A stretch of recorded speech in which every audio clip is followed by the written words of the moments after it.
All right, well, it's 12:01, so I think we'll go ahead and get started. So welcome everyone for joining the Falls to Wisconsin Coalition State Quarterly Collaborative, our last meeting of 2025. We'll get started with just a quick introduction in the chat. So if you just want to put in your name, and if you're more of a pumpkin spice or apple cider kind of person, whatever floats your boat. So I'll just share mine. My name is Suzanne Morley. And I think I'd have to go with pumpkin spice if it's food, but apple cider if it's something I'm drinking. I'm not a huge fan of like pumpkin spice drinks.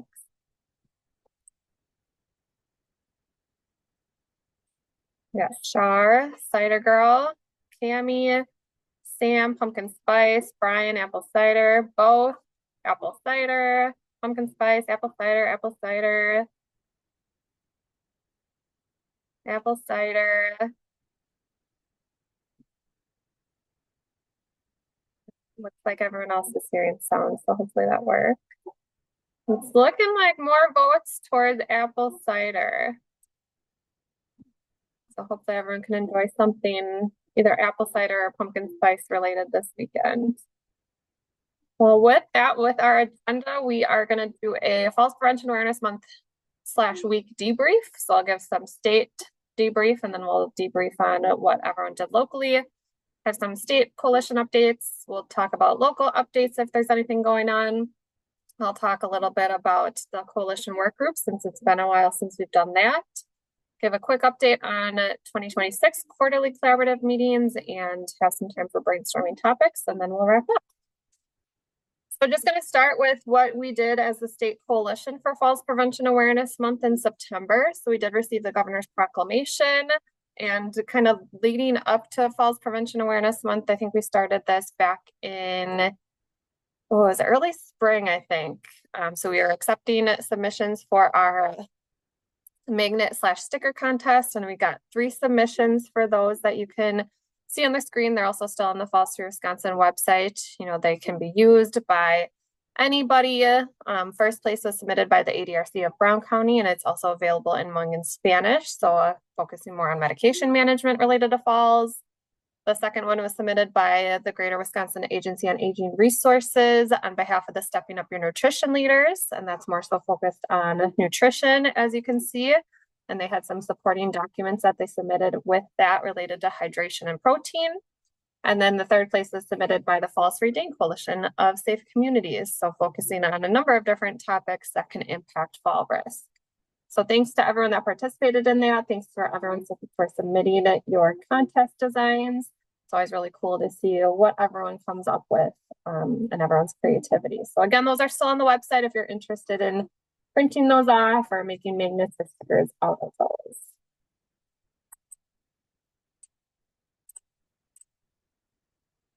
And in addition to our magnet contest, we had a couple of film screenings. So we were licensed the Denying Gravity film. So it was a play that followed Claire as she had a series of falls and then got kind of like a second chance to do things a little bit differently so she could reduce her risk of future falls.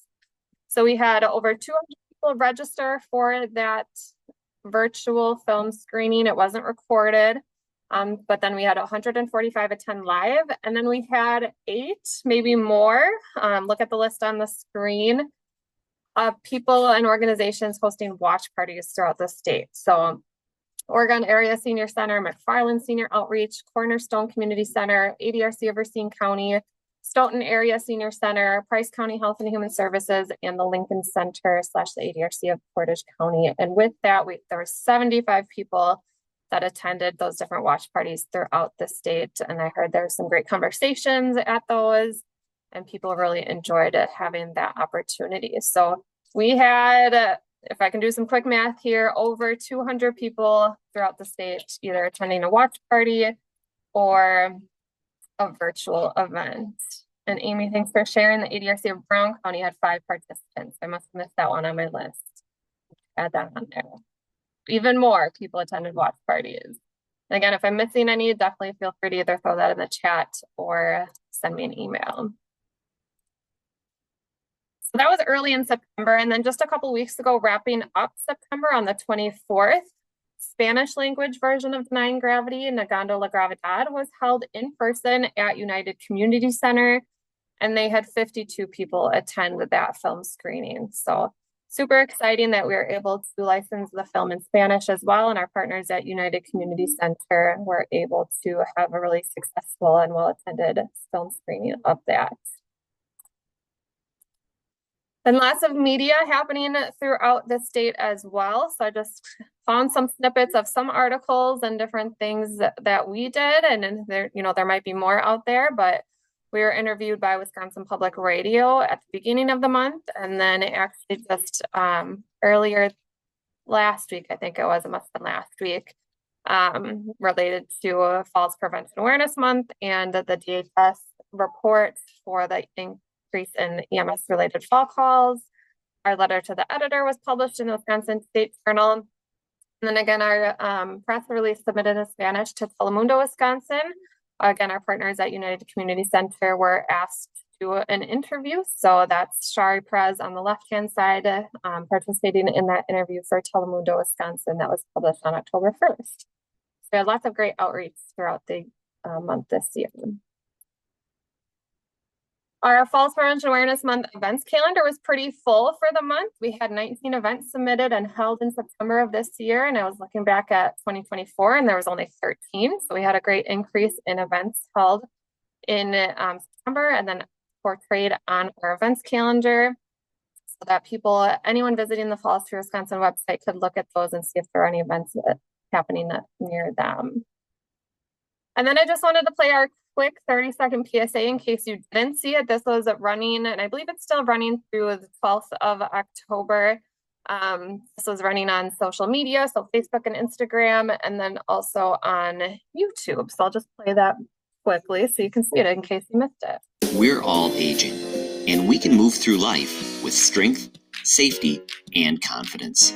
Staying active and doing the things you love is possible when your environment supports your well-being. At fallsfreewi.org, you'll find practical steps you can take to reduce fall risks and strengthen your independence. Start with the Home Safety Challenge to spot common hazards and discover simple ways to make your space safer. Let's age well together. So again, nice and short and brief, but we were pretty excited for that one. We changed it up a little bit from last year and used some of our reframing aging principles. Made it really, positive. It portrays older adults doing activities that are, active and meaningful. So we're excited for that one. I haven't looked at the numbers for that recently, but I know the last time I looked, probably towards the end of September, there was over 80,000 views of it. I think that's now probably over 100,000. So getting lots of good traction on that as well. We're all aging. So then just looking at our Facebook outreach and our website traffic as well. On the left-hand side, this is our Facebook outreach. Again, that's where that ad that I just played was playing throughout the month of September and still continuing. So you'll see lots of increase in traffic here. Lots of views to our Facebook page due to that paid advertisement. And we had an increase in, visits to the Facebook page and follows and link clicks. And then hold on, buddy. On our website, we had a huge increase in numbers. You can see there. And then the majority of that traffic was going for Home Safety Challenge, which is where that paid advertisement was leading to people if they clicked on it. So we're encouraging people to participate in the Home Safety Challenge to get some more information.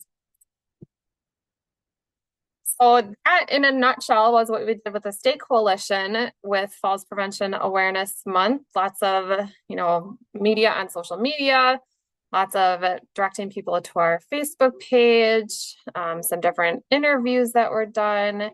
And then we also had all of our promotional resources that were available to our local communities to use. So just wanted to spend some time now talking about what everyone here on the call did. So just wanting to hear a little bit about, what you did. Were there any challenges, any successes? Did you do anything different this year than you did in previous years? And what did you learn that you'll do different next year? So I'm just going to stop sharing for now and welcome anyone to come off of mute or drop in the chat what different activities that they did.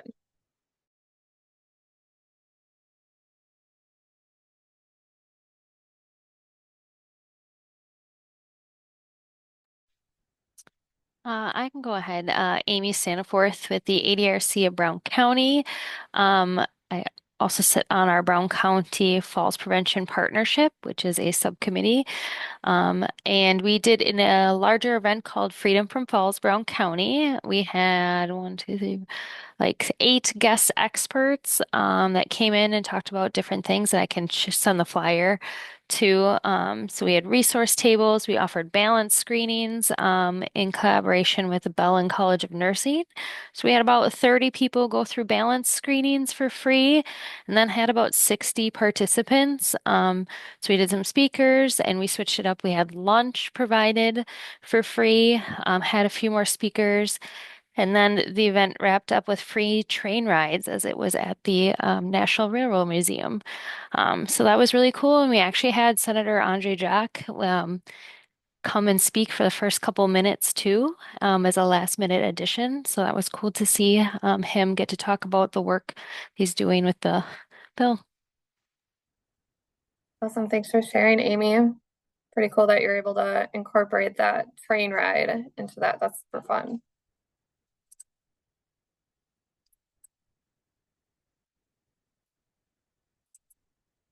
Anybody else like to share what they did for Falls Prevention Awareness Month? I can also pull up a Mentimeter if that's a little bit more comfortable for everyone to do. I'll share, Suzanne. Okay. So hi, Kathy Hegreness. I'm in the Fox Valley region, and our coalition is called Finding Balance Together. We returned to in-person community events last year, so this was our second year, and we were really excited. We increased. We're 177 people, which may not be as big as some of the other events, but we were absolutely thrilled. The room was packed. We had presenters. Our topic this year was what's in your Finding Balance toolbox, implying you have these resources. How do you put together your toolbox to best fix you or to best improve you? We were really excited. We had great successes, but we also had speakers who had a death in the family, a day or two before. Our keynote speaker and person who was supposed to open and close our event broke a hip the week before the event. I mean, so we were really thrilled. We hunted, as we all do. We found people. We were really thrilled to have a chef to talk about cooking for 1 or 2 people and dietary needs. And I think we'll dive into that a little deeper next year. And Amy, I love the fall screens like you just talked about. We did fall screens. We had hearing. We had Office for the Blind also there. So just again, really excited. We also had a clutter room. That's been one of our normal things that we do. And we bring in the fire department to kind of be around that clutter room. And they're the people who talk to the older adults. So yeah, we were just excited. We pulled it off once again. So thanks. Just have to have someone in your back pocket to pinch hit. Do you have any pictures of your clutter room, Kathy? I'd love to see those if you want to email those to me. I'll do that, Suzanne. That'd be great. Thanks, Kathy. Anyone else want to share, willing to share what you did for Falls Prevention Awareness Month or week? This is Ann. I can share from Milwaukee County. So I know you said like new things, challenges, successes. So I would say we've been doing our fall prevention week for a few years now. And so we typically hold maybe a virtual option and then 2 in-person options. So we did the same as we have. I think in successes this year, I think we kind of doubled we had a really great participation this year. We were a little worried because we had to kind of we had to pivot because one of the location that we do, we tried to alternate the locations so we meet the needs of our county. And this year, one of the locations was in Wauwatosa, but they had a lot of damage to the flooding. So we had to cancel it and reschedule. And so we were worried that that was going to deter people from coming. But actually, we had the most people at that event. And so that was great. And then additionally, we had the county exec, and he's been coming for the last couple of years, so that's not new. But I think what his success is that he has been very supportive each year, and so people recognize that he keeps coming and supporting the efforts, and he does always speak, and it's really well received. And when he was there, there was a lot of people at the time, so that was great. Another new thing that we did this year is we actually really wanted folks to be engaged in the tables, because a lot of times they come, they take some of the free tchotchkes, and they kind of walk through and kind of, don't really engage in the topic of fall prevention. And so we actually have infographics that we share. We do like a monthly tip that's an infographic on like a fact. And so on one side, what we did is we turned it into a question to say, how many falls how many falls happen in the in the house, or whatever the question was, but it related to each table. So there was a vision one, a hearing one, a medication one, a home safety one, etc. And so then we engaged them to answer the question either individually or as a group, and then showed them the answer. And then the infographic was on the back. So I really think that this year I did notice a huge shift in a lot more engagement at the tables. And I don't know if it's attributed to those infographics and engaging them in that question, but I did feel like we had a lot more engagement this year. And this year we also added two things, which was great. We added a pharmacist to both days, and that was a wildly popular table. Although what's really interesting to me is in looking at some of the surveys, we asked, like, is there anything that you would like change or anything you want to go talk to your doctor about? And the medications was one that they said they would not talk to the doctor about. So I found it interesting that it was a highly engaged table, but they still have some stigma around that. And the other thing we added is we added vision screening. So we had, hearing screenings. We had Audio Nova there on the first day doing actual screenings, and that was also super, super popular. I see Kim and Melanie on. Do you guys have anything else to add for the Milwaukee County efforts? Thanks, Ann. Sorry I joined so late. I'm in transit right now, but no, yeah, I think it was as far as like you mentioned, the room that we were in was highly effective for just connecting and engaging in space and people and being able to do the screenings. And in addition, we had, I think, about 70 or so people in the Wauwatosa location and around like 40 or 50 in Franklin. But yeah, I think a lot of it comes down to just how we advertised. And like you said, you shared about the poster boards. It was a really good flow, a really good level of engagement. People liked the screenings. And then I don't know if anybody's on here from Waukesha, but the Waukesha event was also very successful. There were about 50 people or so that were available walking around. And then the screenings, we did additional fall screenings, but it was cool to see it from different lenses. So us hosting and then us attending. So I know Waukesha is looking to possibly host in the future as well. So that's all I have in addition to what Anna already shared. Thank you. I can share too.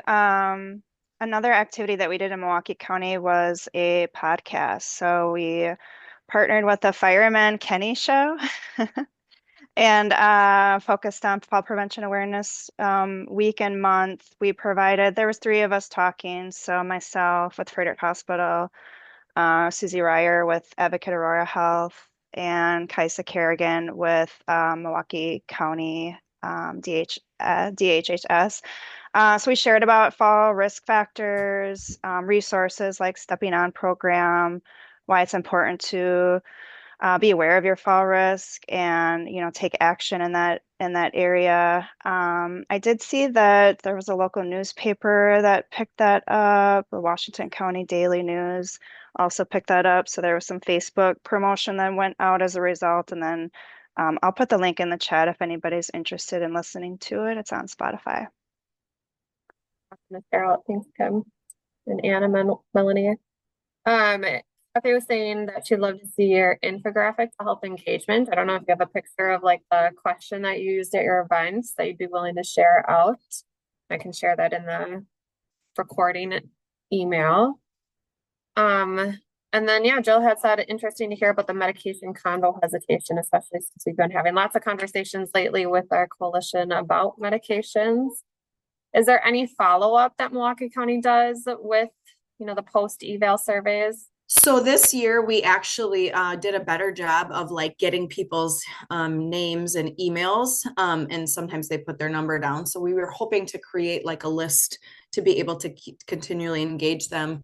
It was interesting because like our questions were like, is there, after coming to the event, would you change this? Would you, like anything in your home? And a lot of people said yes to that. But for some reason, the medication one was the one that said they wouldn't really change anything and they're not going to talk to their doctor about it. So that's something that we as a coalition were like, wow, that's interesting. And what are we going to do about this? So that's something I think we might want to look at, especially, in the future events that we have, or maybe as we move forward as a coalition on what we want to kind of do to follow up with that. I just wanted to just add to that just a little bit. So back, I don't know, many years ago, we pilot tested a program called MedWise. And I don't know if any of you have participated in that or did in the past, with UW-Madison and through our Community Academic Aging Research Network. And we got really close. We developed, it's a 2-session evidence-based program, and it's designed for participants to practice skills of talking with their pharmacist and like asking questions. And then there's a guest pharmacist for session 2. So anyway, we've been toying around with the idea of trying to resurrect that program and trying to like package it up a little bit. Do we think that might be something that people would engage with and might be of use? It'd be great to hear anybody's feedback on that. Yeah, I'd love to have that resource. I'd be interested to see if we could get people to engage in it, and in different ways that we could do that. But I definitely think there's a need. It's good to know. I would second that. I mean, I think my experience is a little bit different. We have a lot of people interested whenever I have a pharmacist come or medication reviews. I always have wait lists. So, well, I think that's what was weird is everyone did engage the pharmacist, but then later on when it said, would you do any, would you talk to your doctor?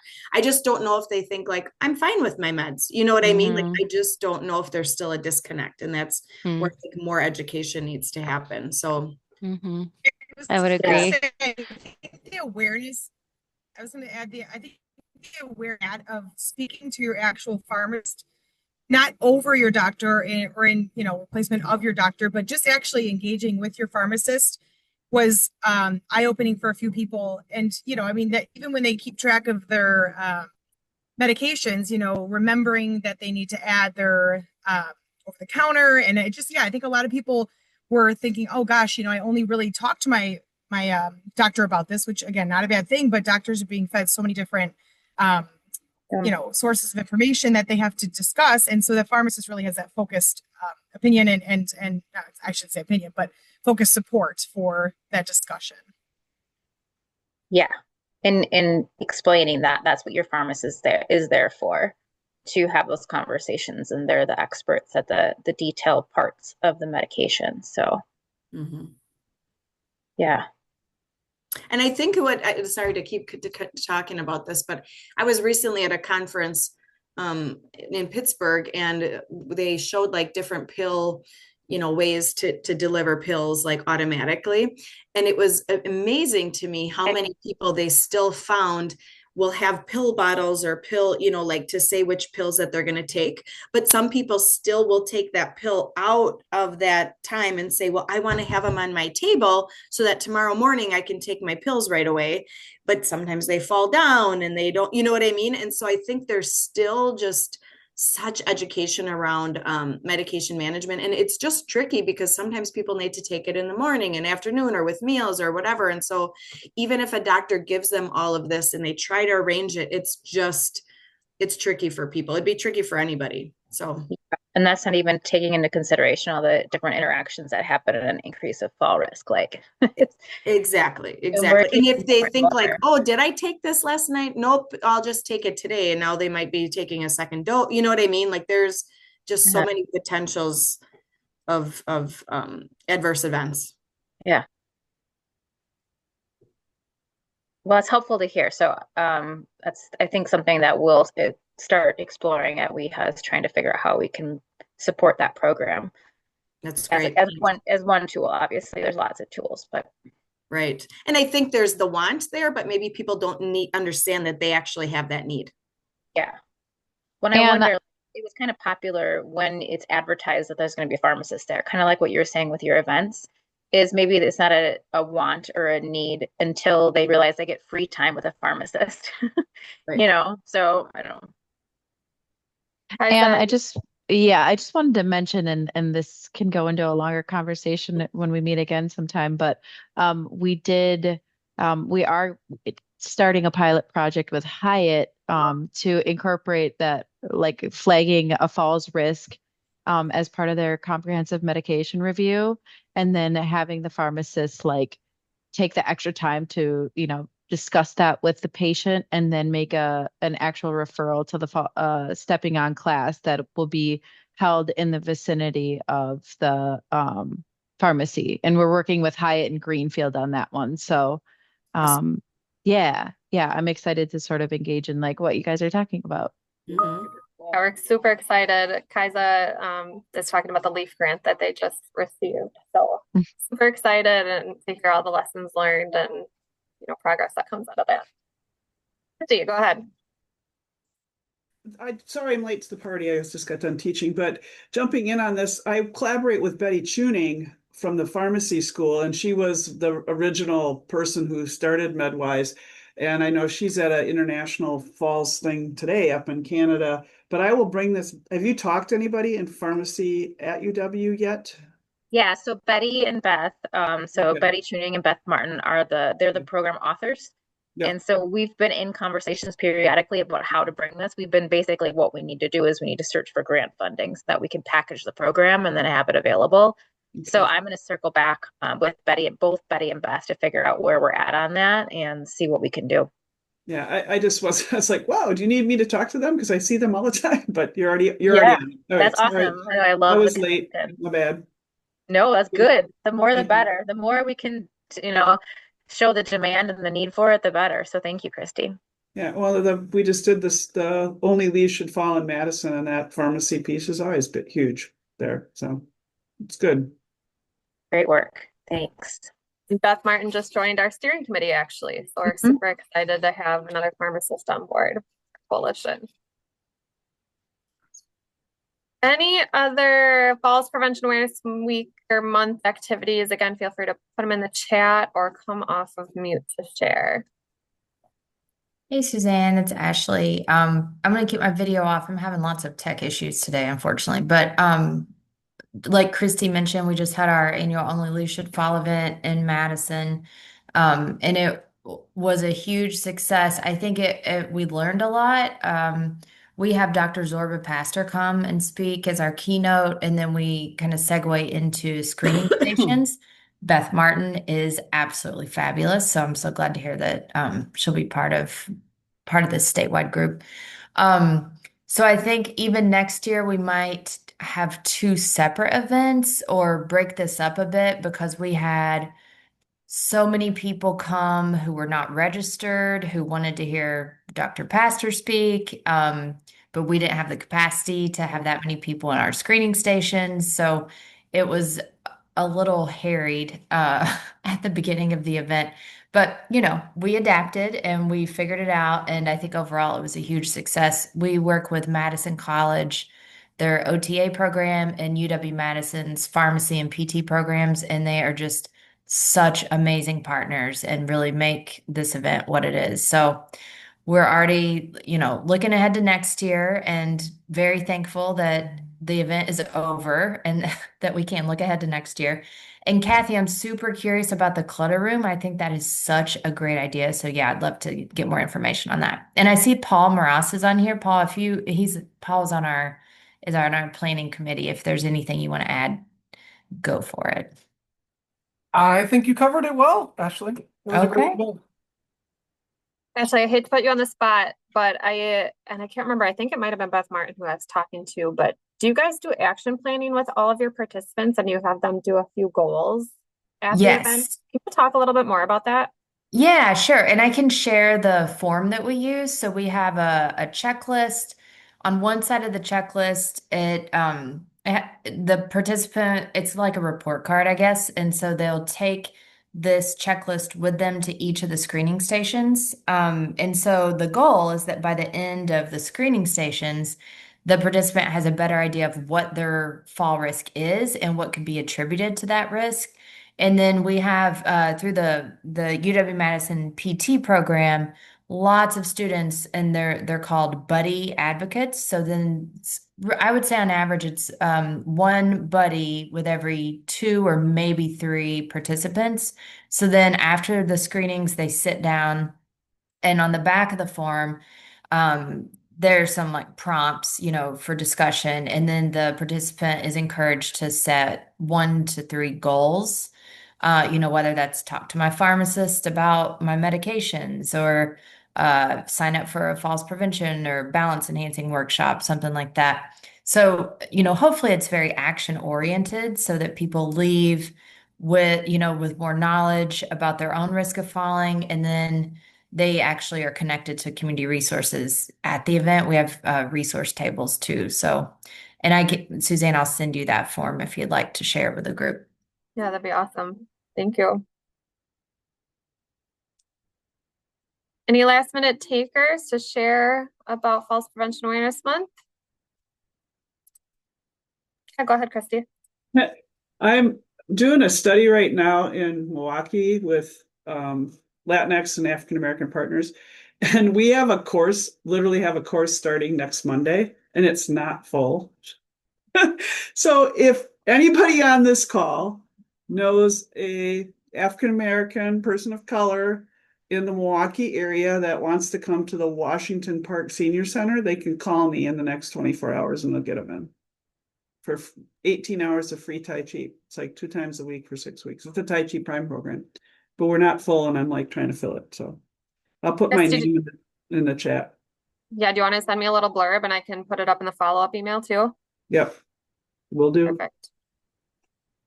All right. Well, I think that was some great information. Sounds like we have some information to share. Kathy will share a picture of the clutter room, and I'll share the infographic or question that was really engaging.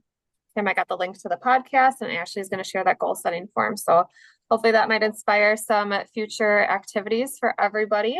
But thanks all for sharing what you did in 2025. I think we can all breathe a sigh of relief now that September is over. Not that the rest of the fall probably isn't less busy, but super exciting and lots of great things that were done this year. I'm going to share my screen again and just have a couple of Falls for Wisconsin Coalition updates. So this is hot off the press. I haven't even sent it out yet, but finalized this flyer. We're having a pop-up webinar on November 18th and highlighting a few different evidence-based or evidence-informed and different initiatives that are happening throughout the state. So we have Susan Frickin sharing about ballroom basic surveillance. Michelle Erdman from Brown County will share about how they did a presentation with Ukraine elders using a translator. We have Anne talking about bingo size, Pam Van Kampen talking about stepping up your nutrition, and then I'll be sharing about stepping on Empezando Fuerte. So link to register and QR code is on the screen, but it'll also be sent out after the meeting. I'm going to pass it to you to talk about healthy aging grants.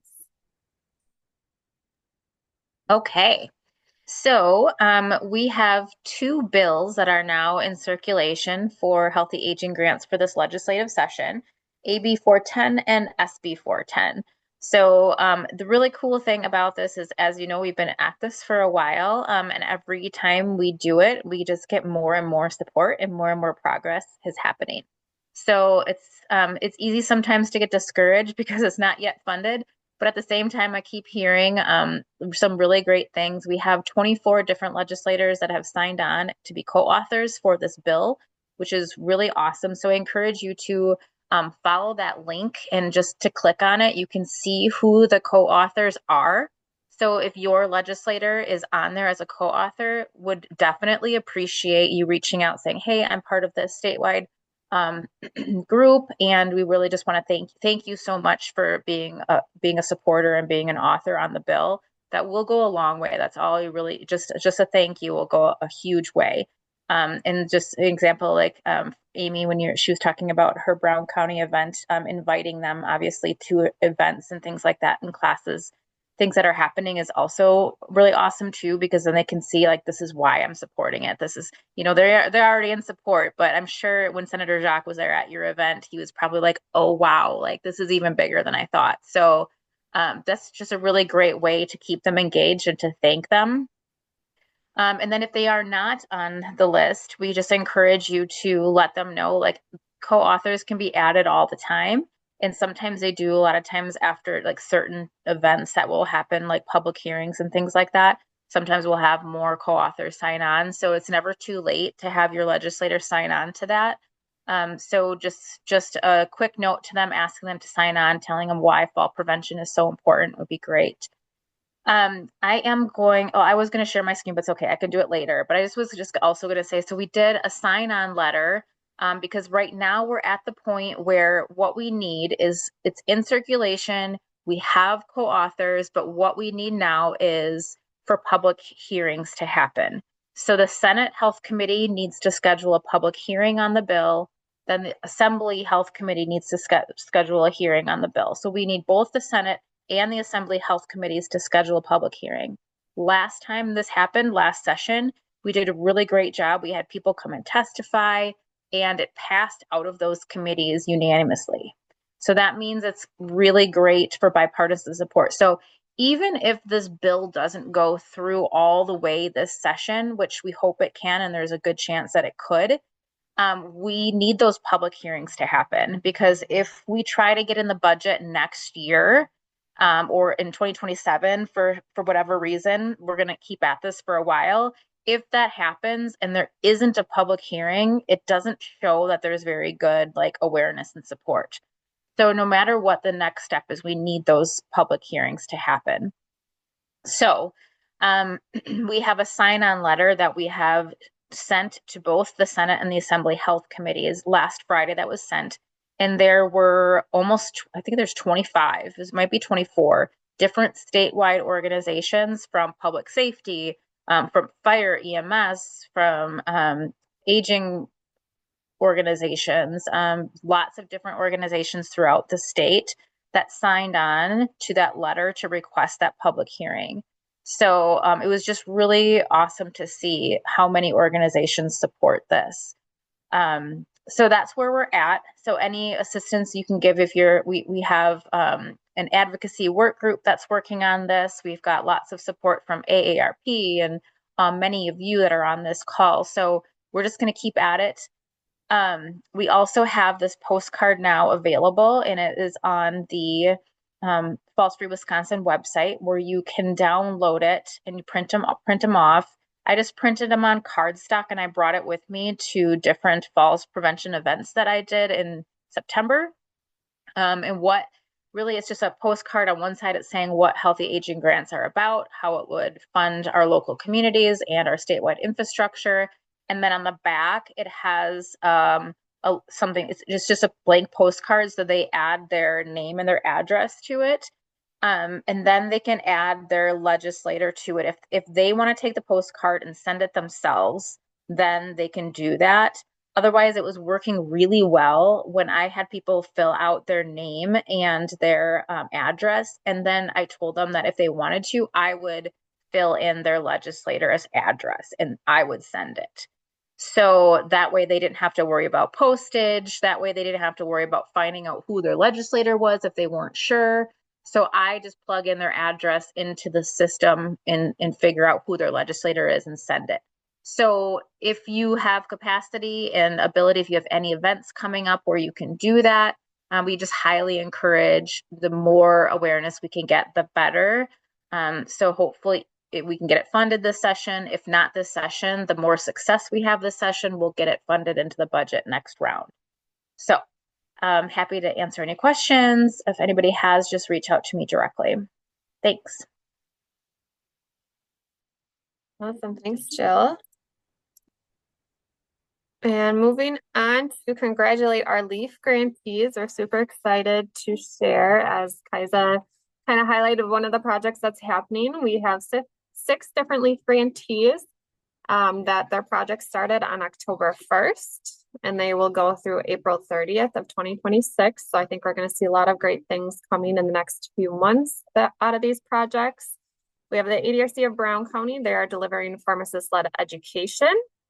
Safe Communities Falls Free Dane Coalition. We've been talking a lot about the Balanced Stamp of Approval program in the past year or so.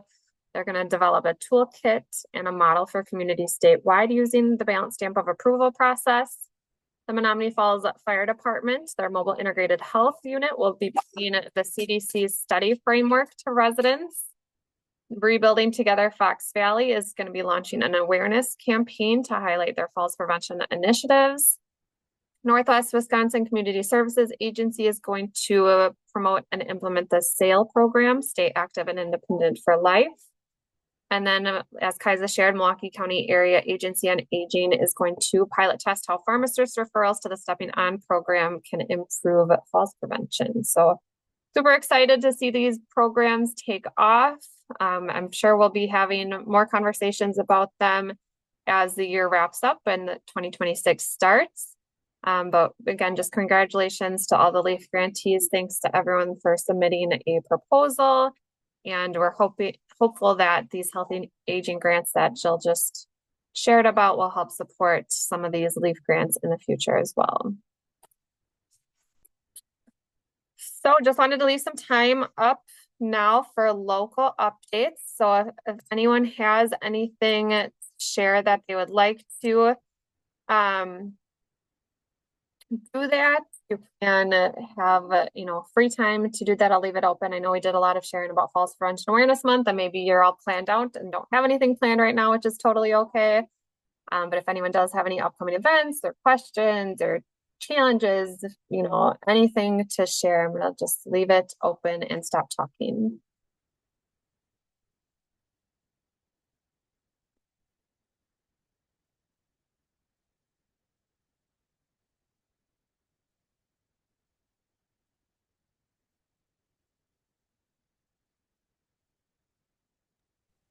If no one has anything, that's okay. Oh, I heard someone. Yeah, hi, Amy All with the right, go ahead. ADRC of Brown County again. Just something that not necessarily specific to falls, but can be.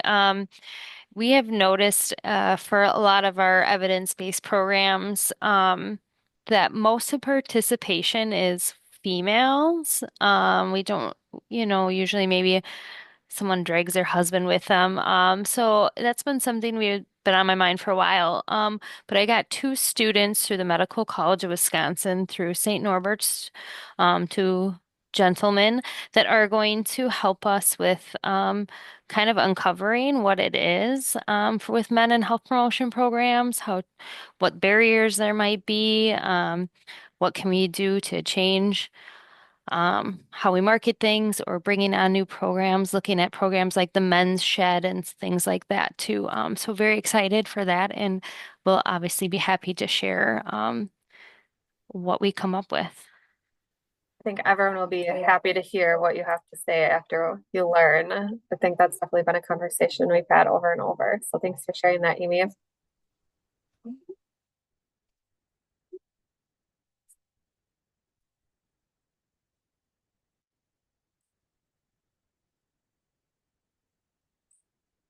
Anybody else have anything coming up to share?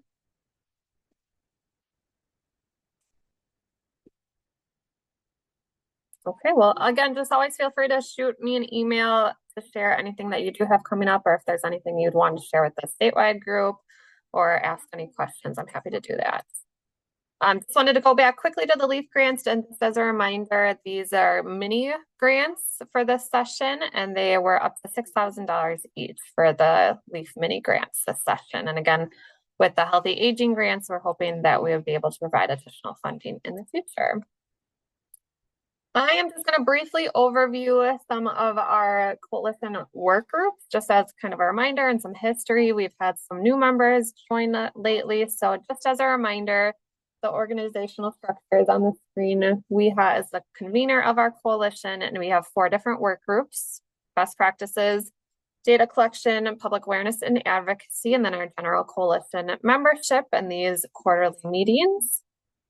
Our best practices in local communities work group. A few different things to highlight with this work group. We have developed a coalition quick guide to help support local falls prevention coalitions. So if you're interested in either starting one up or, having some difficulties in maintaining or sustaining your coalition, we have a guide to do that. It's on our website. We have an interactive version of it and a PDF version of it.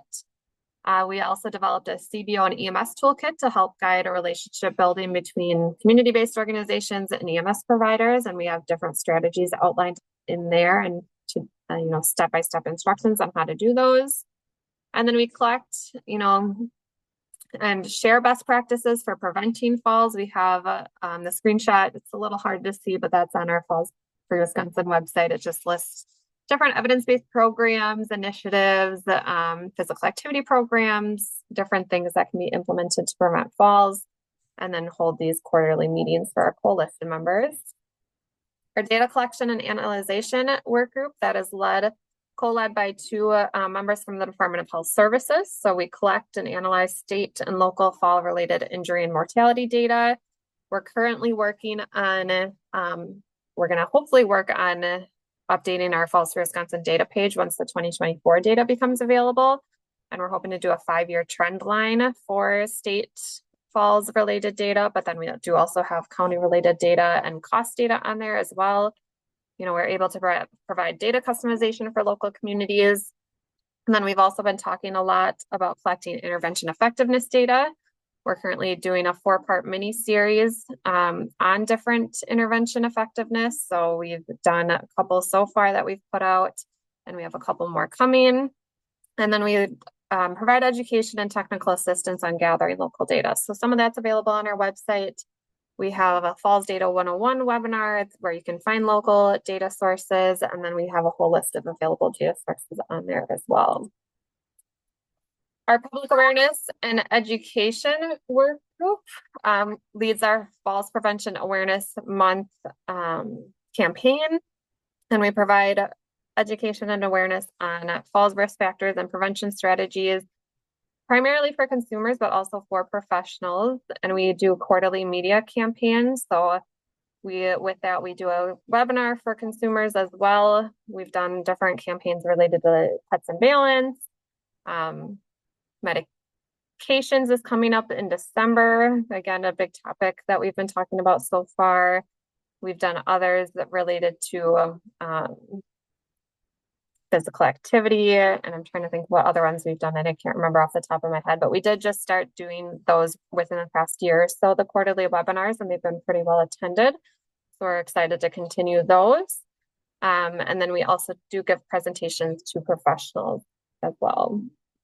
And then, as Jill mentioned, we have an advocacy work group. So she previewed all of the different things that the advocacy work group is currently working on with the Healthy Aging Grant and getting funding for fall prevention in our state budget. And then we also have our steering committee. This committee meets every other month, and we provide leadership for the statewide coalition. We do strategic planning, make sure that we're looking at developing tools to recruit and retain coalition members.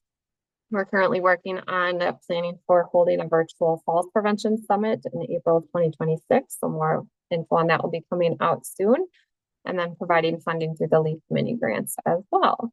So if you're interested in getting involved in a work group, if you're not already, or getting more involved in our steering committee to provide some overall leadership, we would welcome additional members to our work groups. We have different activities that we're currently working on related to, like I said, for the awareness, the medication quarterly media campaign.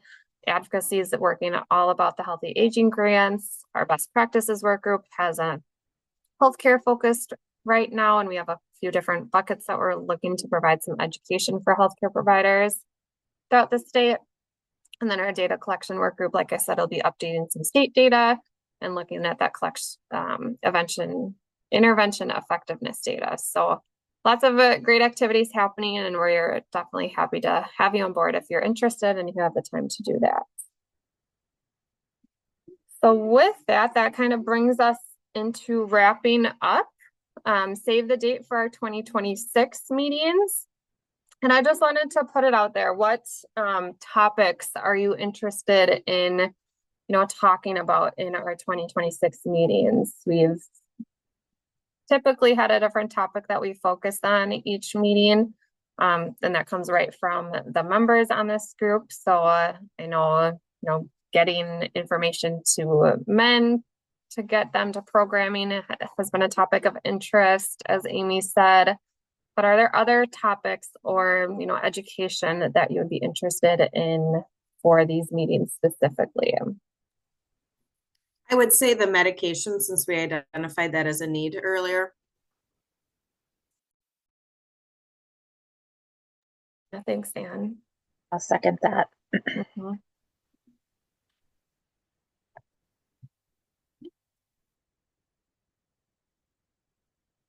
Any other topics? I know another thing that comes up a lot, and I don't feel like we really we haven't really gone in depth about it, but oh my God, and I'm drawing a blank on the word hoarding. Yeah, agreed. Another one I've been talking about lately is nutrition related to falls prevention too. Mm-hmm.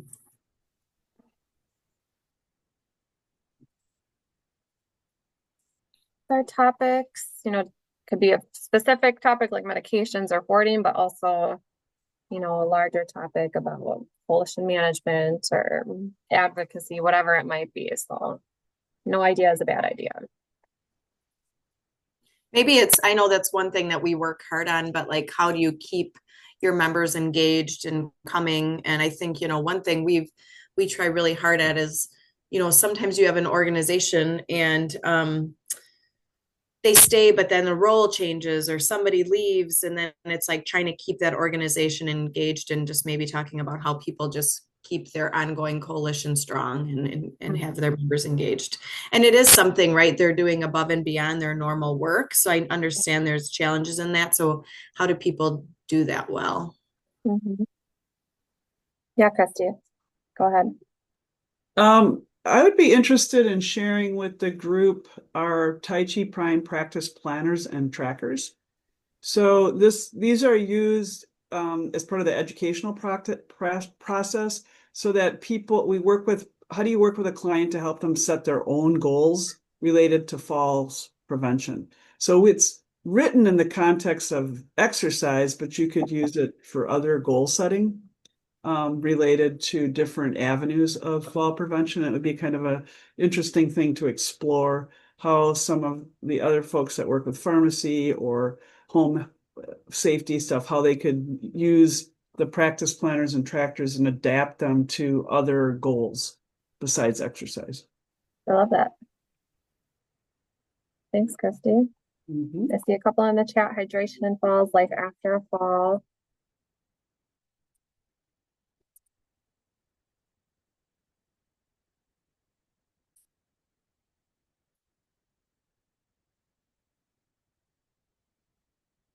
How to get up after fall or what to do when you do fall. Yep.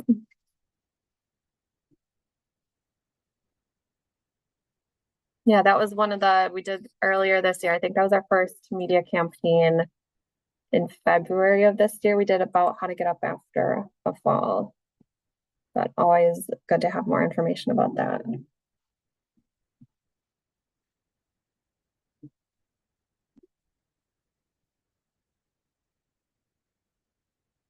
I'm just seriously taking notes on all of these great topics. If there are any other topics, I think we'll probably take this back to our best practices work group and narrow it down. We only have 4 meetings for the year, but we can definitely, embed some of these topics in either our consumer webinars or other areas, maybe in our falls prevention summit for 2026. So that will be super helpful. Melanie in the chat said we'll be conducting a community-based fall prevention series in 2026, and we'll love to hear feedback on topics that coalitions would like to see covered in the educational series. So that is super helpful. Thanks, Melanie. Looks like she'll share a link in the chat too.